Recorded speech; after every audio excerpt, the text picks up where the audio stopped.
Di sebuah desa kecil bernama Sukawedi, kehidupan berjalan lambat namun penuh harapan. Tubagus, seorang mandor di perusahaan kayu milik Pak Broto, adalah sosok yang dikenal pekerja keras. Setiap pagi, ia bangun sebelum fajar, mempersiapkan diri untuk menjalani rutinitas harian yang melelahkan. Meski penghasilannya tidak seberapa, Tubagus selalu berusaha memberikan yang terbaik untuk keluarganya, terutama untuk istrinya, Nani, yang kini sedang hamil tua.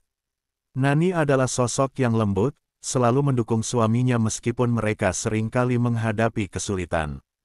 Kecemasan mulai menghantui Nani seiring dengan mendekatnya waktu persalinan. Ia sering kali terbangun di malam hari, terengah-engah, merasakan beban pikiran yang berat. Dalam benaknya, ia membayangkan bagaimana mereka akan membiayai pendidikan anak mereka, memberikan kehidupan yang layak, dan menghadapi berbagai tantangan yang akan datang. Setiap kali Tubagus pulang dari kerja, Nani bertanya tentang pendapatnya mengenai masa depan mereka, tetapi Tubagus hanya bisa tersenyum, berusaha menenangkan istrinya. Suatu malam, setelah Tubagus kembali dari pekerjaan, ia melihat Nani duduk di tepi tempat tidur, menatap keluar jendela dengan ekspresi cemas. "Apa kamu yakin semuanya akan baik-baik saja, Tubagus?" tanyanya, suaranya bergetar. Tubagus mengangguk, berusaha meyakinkan Nani meskipun hati kecilnya meragukan. Ia tahu bahwa kehidupan mereka tidaklah mudah, tetapi ia bertekad untuk berjuang demi masa depan anak mereka. Dalam perjalanan pulang dari kerja, Tubagus sering mendengar bisikan dari penduduk desa tentang Pak Broto, bosnya, yang dikenal kaya raya. Masyarakat sering membicarakan kesuksesannya, tetapi juga ada desas-desus bahwa kekayaan itu tidak didapatkan dengan cara yang jujur. Tubagus merasa penasaran dan sekaligus terintimidasi. Ia tahu bahwa kehidupan Pak Broto sangat berbeda dari kehidupannya yang sederhana. Suatu ketika, saat Tubagus sedang bekerja, ia melihat Pak Broto mengadakan pertemuan dengan beberapa orang di belakang perusahaan. Dari jauh, Tubagus bisa melihat gestur mereka yang serius, dan suasana yang tidak biasa membuatnya merasa tergerak untuk mendekat. Ia tidak berniat untuk menguping, tetapi penasaran membuatnya tidak bisa berpaling. Dalam pertemuan itu, Tubagus menangkap beberapa kata kunci: pesugihan, pengorbanan, dan kekayaan. Pikiran tentang pesugihan mulai menghantui Tubagus. Ia tidak tahu persis apa yang dimaksud, tetapi di dalam hatinya, ada dorongan untuk mencari tahu lebih lanjut. Apa yang membuat seseorang rela melakukan hal yang dianggap tabu demi mendapatkan kekayaan? Pertanyaan ini terus berputar di kepalanya, semakin memicu rasa ingin tahunya. Malam harinya, Tubagus terjaga larut malam, memikirkan semua yang ia dengar.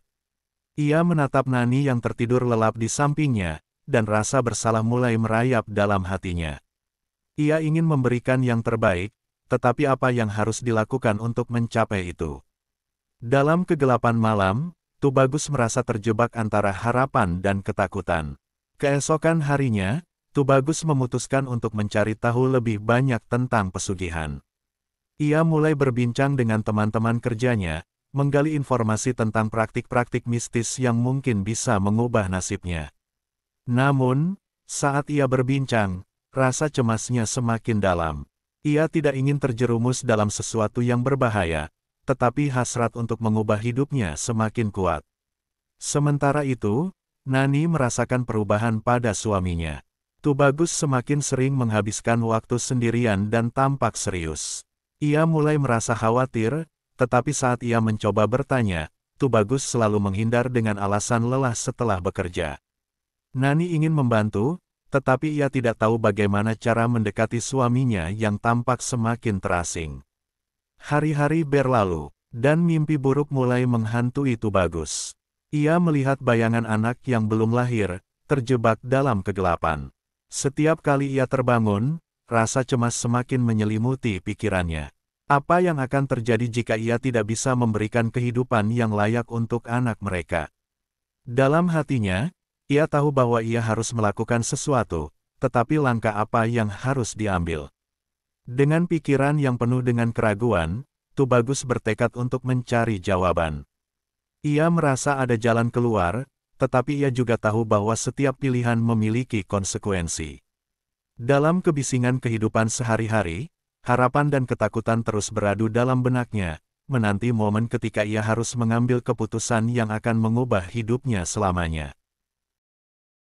Tubagus tidak bisa menepis rasa ingin tahunya tentang pesugihan setelah mendengar desas-desus dari teman-temannya di tempat kerja. Meskipun hatinya diliputi rasa takut dan ragu, keinginan untuk mengubah nasib keluarganya semakin mendalam. Ia pun memberanikan diri untuk mendekati Pak Broto, bosnya yang terlibat dalam praktik tersebut. Dalam benaknya, jika ada satu orang yang bisa memberikan pencerahan tentang pesugihan, tentu saja itu adalah Pak Broto. Suatu sore, Tubagus menunggu Pak Broto di depan perusahaan setelah jam kerja. Ketika bosnya keluar, Tubagus menyapanya dengan hati-hati. "Pak Broto, saya ingin berbicara dengan Anda tentang sesuatu yang penting," katanya, suaranya bergetar. Pak Broto menatapnya dengan rasa ingin tahu. "Apa itu, Tubagus?" "Kita bisa bicara di dalam mobil," jawabnya, mengangguk menuju kendaraan mewahnya. Dalam perjalanan, Tubagus merasa jantungnya berdegup kencang. Ia tahu bahwa apa yang akan dibicarakannya bisa mengubah hidupnya. Di dalam mobil, Tubagus mulai menjelaskan tentang hidupnya yang sulit dan harapannya untuk memberikan yang terbaik bagi Nani dan anak mereka yang belum lahir. Ia menceritakan kecemasan yang mengganggu pikirannya, harapannya untuk masa depan yang lebih baik, dan bagaimana ia mendengar tentang kekayaan Pak Broto. Tanpa ragu, ia bertanya, "Apakah Anda bisa membantu saya memahami tentang pesugihan?" Pak Broto tersenyum sinis, seperti sudah menunggu pertanyaan itu. "Kekayaan tidak datang dengan mudah, Tubagus. Ada harga yang harus dibayar," katanya dengan tenang. Ia mulai menjelaskan bahwa pesugihan adalah praktik yang melibatkan pengorbanan, seringkali berupa tumbal, untuk mendapatkan kekayaan secara instan. "Dalam pesugihan, kamu harus siap untuk kehilangan sesuatu yang berharga," lanjut Pak Broto. "Banyak yang tidak mau membayar harga itu dan akhirnya terjebak dalam kemiskinan. Tetapi jika kamu berani, kamu bisa mendapatkan segalanya." Kata-kata Pak Broto terus terngiang dalam benak Tubagus. Ia merasa terjebak di persimpangan antara harapan dan ketakutan. Dalam hatinya, ia menginginkan kekayaan untuk keluarganya, tetapi ia juga merasakan ketidakberdayaan saat membayangkan harus mengorbankan sesuatu yang sangat berharga. Setelah percakapan itu, Tubagus merasa semakin bingung. Ia pulang dengan pikiran yang berkecamuk, bertanya-tanya apakah ia benar-benar bisa melakukan apa yang diminta. Sesampainya di rumah, ia menemukan Nani sedang menyiapkan makan malam. Istrinya tersenyum, tetapi Tubagus merasa ada jarak di antara mereka. Nani, yang sedang hamil, tampak lebih lelah dari biasanya. Tubagus merasa bersalah karena tidak bisa sepenuhnya terbuka tentang apa yang mengganggu pikirannya. Malam itu, Tubagus terbangun dari tidur yang gelisah. Mimpinya kembali menghantuinya, ia melihat bayangan anaknya, terjebak dalam kegelapan, memanggilnya. Rasa takut semakin menghantuinya. Ia merasa seolah ada sesuatu yang lebih besar yang sedang menunggu, dan ia harus segera membuat keputusan. Keesokan harinya, Tubagus memutuskan untuk menemui dukun yang terkenal di desanya. Dukun itu dikenal memiliki kekuatan mistis dan sering membantu orang-orang yang ingin mencari kekayaan. Tubagus merasa ini adalah langkah yang tepat, meskipun hatinya penuh keraguan. Ia tidak tahu apa yang akan terjadi, tetapi ia merasa terpaksa mencari tahu lebih dalam. Setelah menunggu beberapa hari, Tubagus akhirnya mendapatkan kesempatan untuk bertemu dengan dukun tersebut. Seorang wanita tua dengan tatapan tajam menyambutnya. Dalam ruangan yang dipenuhi aroma dupa dan lilin, Tubagus menceritakan niatnya. "Saya ingin melakukan pesugihan, tetapi saya tidak tahu bagaimana caranya," ucapnya dengan suara pelan. Dukun itu mengamati Tubagus dengan seksama. "Kekayaan tidak bisa didapatkan tanpa pengorbanan. Apa yang kamu bersedia korbankan?" tanyanya, suaranya dalam dan penuh misteri. Tubagus merasa tercekik oleh pertanyaan itu. Ia tahu jawabannya, tetapi tidak ingin mengakuinya. Ia merasakan tekanan yang semakin besar. Saya ingin memberikan yang terbaik untuk keluarga saya, jawab Tubagus, berusaha meyakinkan dirinya sendiri. Tapi, saya tidak tahu apakah saya bisa melakukan itu. Dukun itu tersenyum, seolah memahami keraguan yang mendalam dalam diri Tubagus. Setiap orang memiliki takdirnya masing-masing. Tapi ingat, kekayaan itu datang dengan harga. Jika kamu ingin berhasil, kamu harus siap untuk membayar harga itu. Setelah percakapan itu, Tubagus pulang dengan perasaan campur aduk. Ia tahu bahwa ia sudah melangkah ke jalan yang gelap. Di dalam pikirannya, berputar antara harapan untuk mendapatkan kekayaan dan ketakutan akan konsekuensi dari pilihannya. Saat ia melihat Nani yang sedang menyiapkan makanan di dapur, rasa bersalah kembali melanda hatinya. Ia ingin memberikan kebahagiaan untuk keluarganya, tetapi apa yang sedang ia rencanakan bisa merusak segalanya. Hari-hari berlalu, dan Tubagus semakin terperosok dalam pikirannya. Ia mulai mempersiapkan segala sesuatunya untuk ritual pesugihan, meskipun rasa ragu terus menghantuinya. Dalam hati kecilnya, ia tahu bahwa memilih jalan ini berarti mengorbankan sesuatu yang berharga, tetapi keinginan untuk keluar dari kesulitan hidup membuatnya tidak bisa mundur. Konflik batin semakin mendalam. Tubagus merasa terjebak dalam jaring yang ia buat sendiri. Di satu sisi, ia ingin memberikan kehidupan yang lebih baik untuk Nani dan anak mereka. Di sisi lain, ia merasa bahwa apa yang akan dilakukannya adalah tindakan yang tidak etis. Dalam kegelapan malam, saat ia terbangun dari mimpi buruknya, Tubagus menyadari bahwa langkah yang ia ambil adalah langkah menuju jurang yang dalam, di mana harapan dan ketakutan saling beradu. Setelah pertemuannya dengan dukun, Tubagus tidak bisa menahan pikiran tentang pesugihan. Ia merasa seperti berada di ambang pintu dunia baru yang gelap, tetapi harapan untuk memberikan yang terbaik bagi keluarganya mendorongnya untuk melangkah lebih jauh. Dalam hati, ia tahu bahwa ia sudah terjebak dalam jaring yang rumit, tetapi ia merasa tidak ada jalan lain. Suatu malam, Tubagus kembali menemui dukun. Kali ini, ia datang dengan tekad yang lebih kuat, meskipun rasa takut masih membayangi. Dalam suasana ruangan yang dipenuhi lilin dan dupa, Tubagus memanjatkan doa agar diberi petunjuk. Dukun itu menyambutnya dengan senyuman yang misterius, seolah mengetahui apa yang ada di pikirannya. "Apakah kamu sudah siap untuk melakukan ritual?" tanya dukun dengan nada serius. "Ingat, ini adalah jalan yang tidak bisa diubah. Sekali kamu melangkah, tidak ada jalan kembali." Tubagus mengangguk, meskipun dalam hati ia masih merasa ragu. Ia tahu bahwa ritual ini bukan sekadar permainan, ini adalah keputusan besar yang akan mempengaruhi tidak hanya hidupnya, tetapi juga kehidupan Nani dan anak mereka. Dukun mulai menjelaskan ritual yang harus dilakukan. "Kamu perlu menyiapkan sesaji dan tumbal. Tumbal adalah sesuatu yang sangat berharga bagi kamu. Tanpa tumbal, kekayaan tidak akan datang. Ini adalah syarat mutlak," katanya dengan tegas.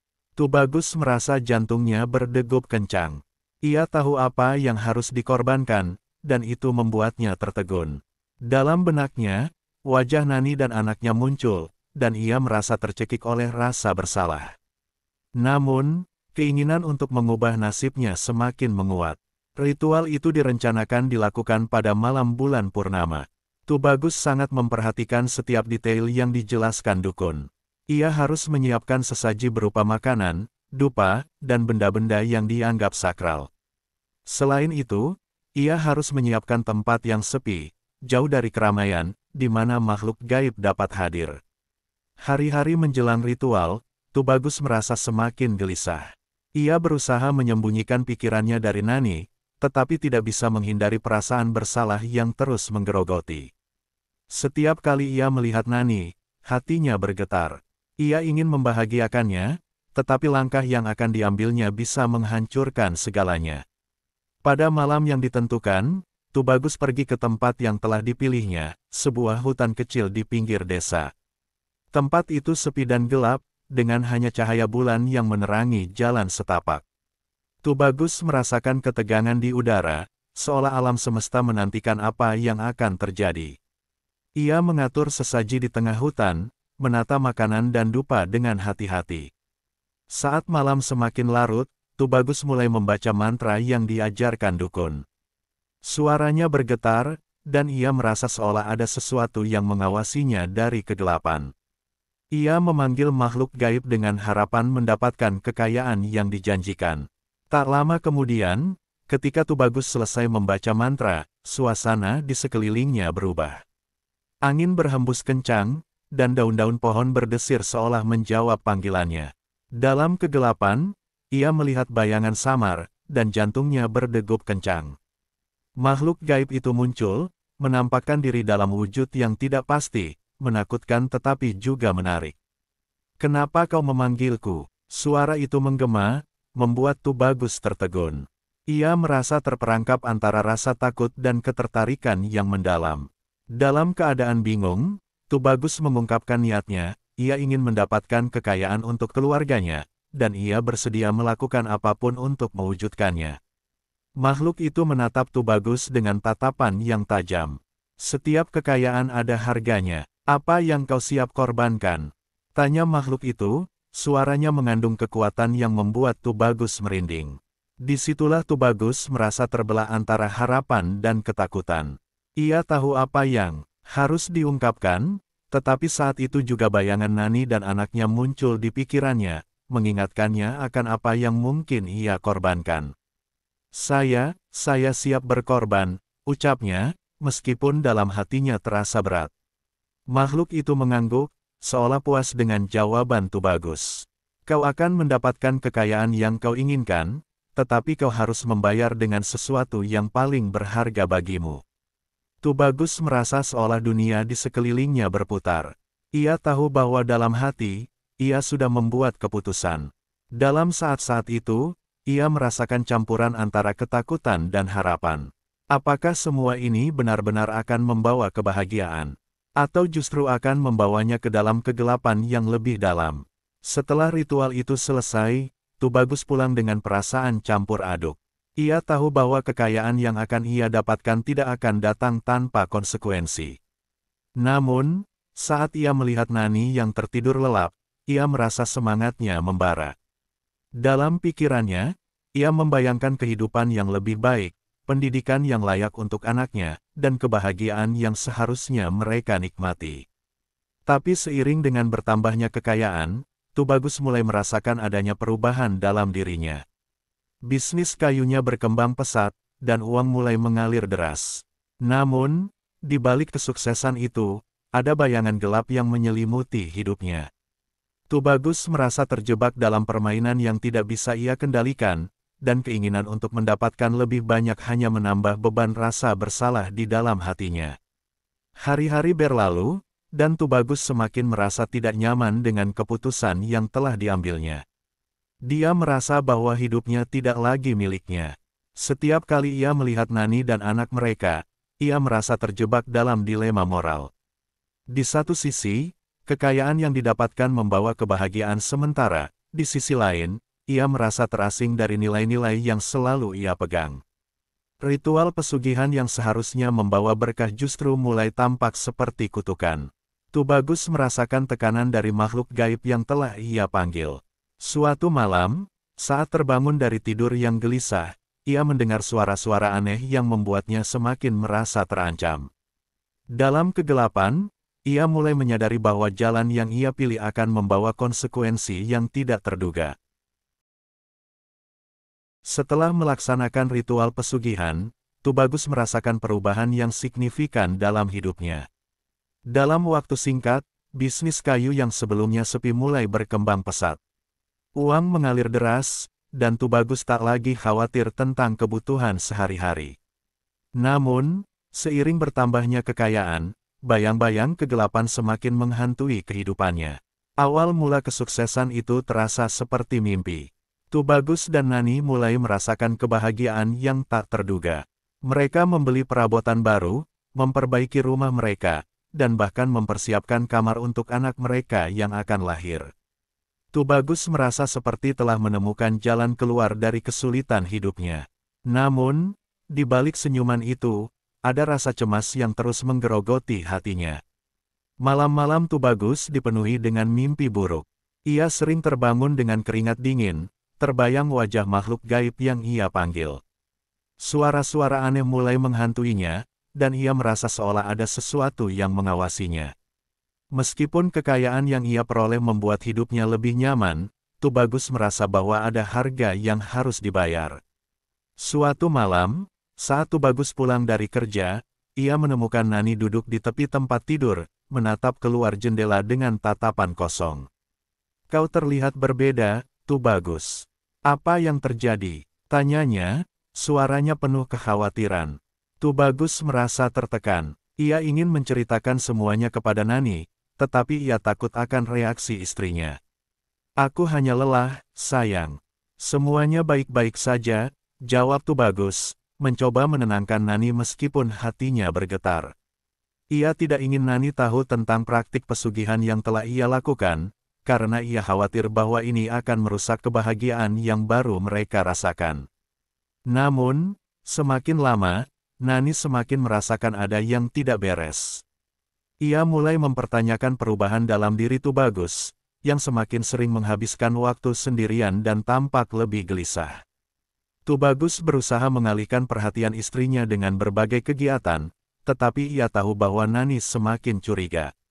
Di tengah kesuksesan itu, Tubagus mulai merasakan tekanan dari makhluk gaib yang telah ia panggil. Suatu malam, saat ia terbangun, ia merasakan kehadiran yang menakutkan di dalam kamar. Bayangan gelap melintas di sudut pandangnya, dan ia mendengar bisikan lembut yang memanggil namanya. "Tubagus, kekayaanmu sudah dekat. Tetapi ingat, tumbal yang kau janjikan harus dipenuhi." Kata-kata itu membuat Tubagus terbangun dalam ketakutan. Ia merasa terjebak dalam janji yang tidak bisa ia ingkari. Dalam benaknya, terbayang wajah anaknya yang akan lahir, dan ia merasakan seolah ada tangan yang mencengkeram jiwanya, menariknya kembali ke kegelapan. Hari-hari berlalu, dan Tubagus semakin terjebak dalam tekanan. Meskipun bisnisnya sukses, ia merasakan adanya ketidakstabilan. Ia mulai menghadapi masalah dengan pelanggan dan pemasok. Ketegangan di antara mereka semakin meningkat, dan Tubagus merasa bahwa semuanya mulai berantakan. Suatu malam, saat Tubagus sedang duduk di beranda rumah, ia melihat sekelompok orang berkumpul di luar. Mereka berbicara dengan suara rendah, dan Tubagus merasa ada sesuatu yang tidak beres. Ia mendekati mereka dan mendengar bahwa beberapa orang di desa mulai meragukan keberuntungan yang didapatkan Tubagus. Mereka berbisik tentang praktik pesugihan dan konsekuensi yang mungkin dihadapi. "Dia pasti melakukan sesuatu yang tidak baik untuk mendapatkan semua itu," salah satu dari mereka berkomentar. Tubagus merasa tertekan. Ia berusaha menyangkal semua itu, tetapi hatinya bergetar dengan rasa ketakutan.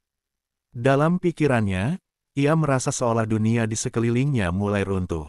Sementara itu, Nani semakin khawatir tentang perubahan dalam diri suaminya. Suatu malam, saat Tubagus pulang larut, Nani bertanya dengan tegas, "Apa yang sebenarnya terjadi, Tubagus? Aku merasa ada yang salah. Kau tidak seperti dirimu yang dulu." Tubagus merasa tertekan. Ia tidak bisa mengungkapkan kebenaran, tetapi juga tidak bisa terus berbohong. "Saya hanya butuh waktu untuk beradaptasi, Nani. Semuanya akan baik-baik saja," jawab Tubagus, berusaha meyakinkan istrinya. Namun, dalam hatinya, ia tahu bahwa kebohongan itu semakin membuatnya terjerat. Malam demi malam, Tubagus terus dihantui oleh suara-suara dan bayangan gelap. Ia merasa semakin terasing, dan hubungan dengan Nani semakin dingin. Rasa bersalah dan penyesalan mulai menggerogoti hatinya. Ia tahu bahwa keputusan untuk melakukan pesugihan bukanlah hal yang benar, tetapi keinginan untuk meningkatkan kehidupan keluarganya membuatnya terjebak dalam kebohongan.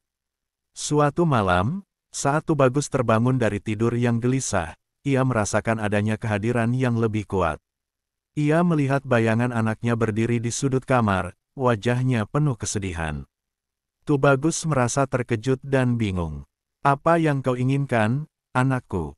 tanyanya, suaranya bergetar. Bayangan itu tidak menjawab, tetapi Tubagus merasa seolah anaknya menuntut penjelasan. Ia tersadar bahwa ia telah mengorbankan sesuatu yang lebih berharga daripada uang dan kekayaan.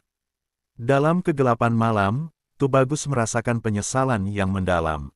Ia menyadari bahwa kekayaan yang didapatkan dengan cara yang salah hanya membawa kesengsaraan. Seiring berjalannya waktu, Tubagus tidak dapat lagi menahan rasa penyesalan yang terus menggerogoti hatinya. Meskipun kekayaan yang ia peroleh telah mengubah kehidupan sehari-hari mereka, bayangan gelap dari keputusan yang telah diambil semakin menghantuinya. Tubagus merasa seolah terjebak dalam labirin yang tidak berujung, di mana setiap jalan yang ia pilih membawa konsekuensi yang semakin berat. Malam-malam Tubagus kini dipenuhi dengan mimpi buruk yang semakin mengganggu. Ia sering terbangun dengan keringat dingin, teringat akan wajah makhluk gaib yang telah ia panggil, dan suara bisikan yang mengingatkannya tentang janji yang telah dibuat. Tumbal harus dipenuhi, suara itu terus berulang dalam pikirannya, menciptakan rasa takut yang tak terlukiskan. Suatu malam, saat Tubagus terbangun lebih awal dari biasanya, ia melihat Nani tidur nyenyak di sampingnya. Wajahnya yang lembut dan damai seolah menjadi pengingat akan semua yang telah ia korbankan. Tubagus merasa tertekan melihat istrinya yang tidak tahu apapun tentang kegelapan yang menyelimutinya. Ia ingin menceritakan segalanya, tetapi rasa takut akan reaksi Nani dan konsekuensi dari tindakan yang telah ia ambil membuatnya terdiam. Ketika pagi menjelang, Tubagus mengajak Nani untuk berjalan-jalan di sekitar desa. Ia ingin mengalihkan pikirannya dan menikmati kebersamaan dengan istrinya. Namun, di sepanjang jalan, ia tidak bisa menghilangkan perasaan cemas. Setiap kali ada orang yang menatapnya, Tubagus merasa seolah mereka mengetahui rahasianya. Bisikan di telinganya semakin keras, dan ia semakin merasa tidak nyaman. Masyarakat desa mulai membicarakan perubahan dalam diri Tubagus. Mereka melihat keberhasilan bisnisnya dan tidak bisa menahan rasa curiga. Beberapa orang mulai menjauh, sementara yang lain berbisik di belakang punggungnya. Kekayaan seperti itu tidak mungkin datang tanpa harga, salah satu penduduk desa berkomentar, dan Tubagus merasa hatinya tertekan mendengar kata-kata itu. Saat Tubagus dan Nani kembali ke rumah, suasana hati Nani tampak murung. Ia mencoba berbincang dengan Tubagus, tetapi suaminya hanya menjawab dengan singkat. Nani merasa ada sesuatu yang tidak beres. Kau tidak bisa terus seperti ini, Tubagus. Kita harus berbicara, pintanya, tetapi Tubagus merasa terjebak antara keinginan untuk melindungi Nani dan rasa bersalah yang terus menghantuinya. Hari-hari berikutnya, Tubagus semakin merasa terasing. Ia tidak bisa lagi menikmati kekayaannya. Setiap kali ia melihat uang atau barang-barang baru di rumah, ia teringat pada tumbal yang harus dipenuhi. Rasa bersalah semakin menyelimutinya, dan ia merasa hidupnya semakin tidak berarti. Dalam hatinya, ia tahu bahwa ia telah mengorbankan sesuatu yang lebih berharga, keluarga dan kebahagiaan yang seharusnya dimiliki. Suatu malam, saat Tubagus kembali terbangun dari mimpi buruk, ia melihat bayangan anaknya berdiri di sudut kamar. Bayangan itu tampak lebih nyata dari sebelumnya, dengan wajah yang penuh kesedihan. Tubagus merasa tercekik oleh penyesalan. "Maafkan saya, sayang," ucapnya dengan suara bergetar. "Saya tidak tahu harus berbuat apa." Bayangan itu tidak menjawab, tetapi Tubagus bisa merasakan sakit dan kehilangan yang mendalam. Dalam benaknya, ia terbayang bagaimana seharusnya kehidupan mereka seharusnya berjalan. Ia ingin menyelamatkan keluarganya, tetapi setiap langkah yang diambilnya semakin mendekatkannya pada kegelapan. Keesokan harinya, Tubagus memutuskan untuk mencari dukun lagi. Ia ingin tahu apakah ada cara untuk membalikkan semua ini. Ia merasa putus asa, ingin mengakhiri semua tekanan dan rasa bersalah yang menghantuinya. Setelah menunggu beberapa hari, ia akhirnya mendapatkan kesempatan untuk bertemu dukun. Di dalam ruangan dukun, Tubagus menyampaikan keinginannya untuk membatalkan pesugihan. "Saya tidak bisa hidup seperti ini lagi. Saya harus menyelamatkan keluarga saya," katanya dengan suara penuh harapan. Namun, dukun itu hanya tersenyum sinis. "Kekayaan yang kau peroleh datang dengan harga yang harus dibayar.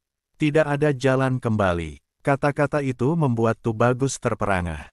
Ia merasa putus asa, tetapi di dalam hatinya, ia tahu bahwa ia harus menghadapi konsekuensi dari pilihannya. Apa yang harus saya lakukan? Tanyanya, suaranya penuh ketakutan. Dukun itu menjelaskan bahwa satu-satunya cara untuk membebaskan diri adalah dengan mengorbankan sesuatu yang lebih berharga daripada kekayaan. Tubagus merasa dunia di sekelilingnya runtuh. Ia tidak ingin kehilangan apapun lagi, tetapi ia tahu bahwa ia terjebak dalam pilihan yang telah dibuatnya. Saat ia pulang, ia merasa tidak ada jalan keluar dari kegelapan yang mengelilinginya. Ia teringat wajah Nani dan anak mereka, dan rasa bersalah semakin menyiksa jiwanya. Akhirnya, Tubagus mengambil keputusan yang sangat sulit. Ia memutuskan untuk berbicara dengan Nani, meskipun ia tahu bahwa ini akan menghancurkan semua yang telah mereka bangun. Ia ingin menjelaskan semuanya dan berharap Nani bisa memaafkannya.